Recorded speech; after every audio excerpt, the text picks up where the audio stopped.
when is the best time for me to sell my second home? So let's get into it.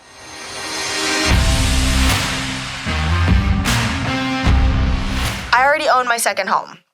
I bought it. When do you recommend I go and think about potentially selling that second home?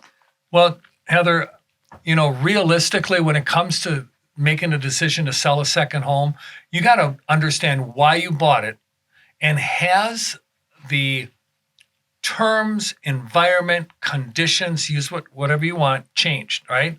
And when I say that, I mean the terms are my mobility. It's not as easy to get around. I've been in the second home now and I'm aging in place, and it's a little less comfortable for me to walk around or to get in the car and drive to the grocery store. I might now think about going to an assisted living center, okay? Well, that's one. What happens if it's an investment property? So let's start there. Okay. It's we have a lot of the younger generation that is buying a second home, but they're buying it as an investment property because they were like, I got to move up, and now I have the second home. What am I going to do with it? Investment properties. When is the best time? Let's start there. Okay. On when to sell that. Okay, so the best time to sell an investment property is when it no longer performs the way you want it to perform.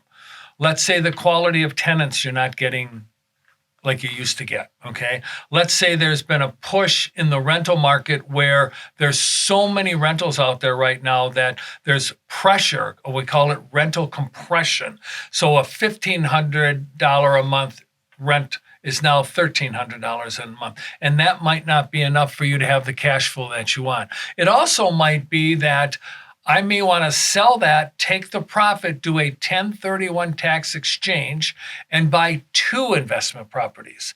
So if you were able to do a mortgage curtailment, which basically is you're pushing down the principal balance on your note so that your equity position is greater, and you sell the property, you're going to have a big chunk of money. You can cut that in half and buy 2 other properties to generate twice as much revenue into the house. So that's another time to sell it. And that would be building generational wealth, correct? That's exactly. And you can go back to our podcast, look in our library where we got tons of stuff there on that generational wealth. It's kind of one of the things I really want to get across to people.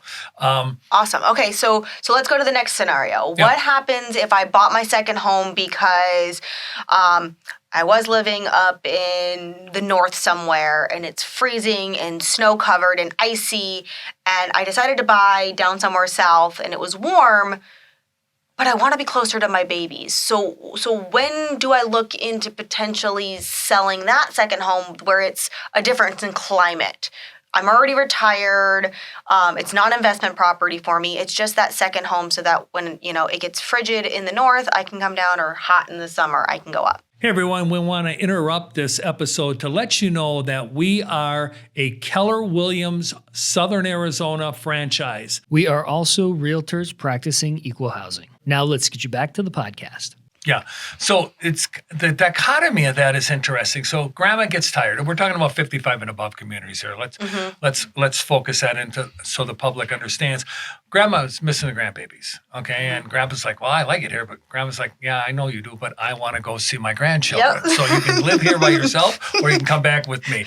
So they contact a real estate agent like us, and they say, we want to sell our house. We want to go back to the grandbabies. A lot of times we'll facilitate that for them, and we'll help them sell the house and then let them move back. A lot of times what we'll talk about is like, hey, if we're going to sell the house, what I'd like you to do is take a chunk of that proceeds and put it over here to utilize for rental, so you can still come down for 2 or 3 months and then scoot back to the grandbabies.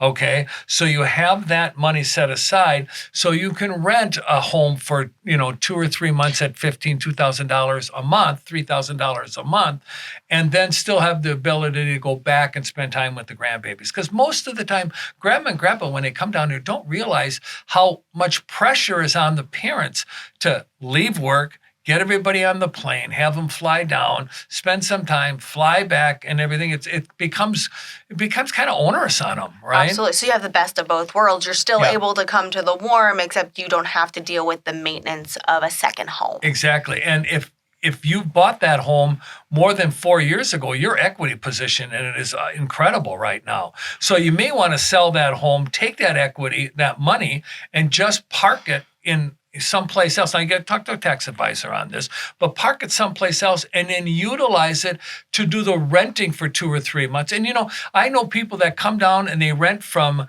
the end of November to the middle of December, then they leave till the middle of January, and then they come back and stay till the end of April. Now, you could structure that and you go back for the holidays and be with the kids, right? In the meantime, between like the middle of December and the middle of January, the owner of that property could even get more rent for the holidays, right? So you would almost be an asset to the landlord on those types of properties. They could get more money for that 1 month period of time while you're enjoying kids back home, or you could rent it for the whole period of time and just be gone for a month. Okay. So there are many ways to, if you will, skin the cat on this to make it more comfortable to still get out of the frigid cold, still be able to be with the grandbabies.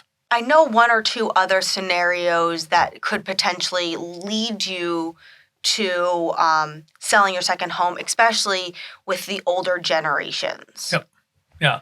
So what we're talking about here is when it becomes a little difficult for a seasoned citizen to live by themselves and they need some assistance. And they're like, Grandpa fell, Grandma fell, we left the door unlocked, we left the house and the egg was still in the frying pan and we forgot to take it off. Those are just normal things, okay? They happen all the time.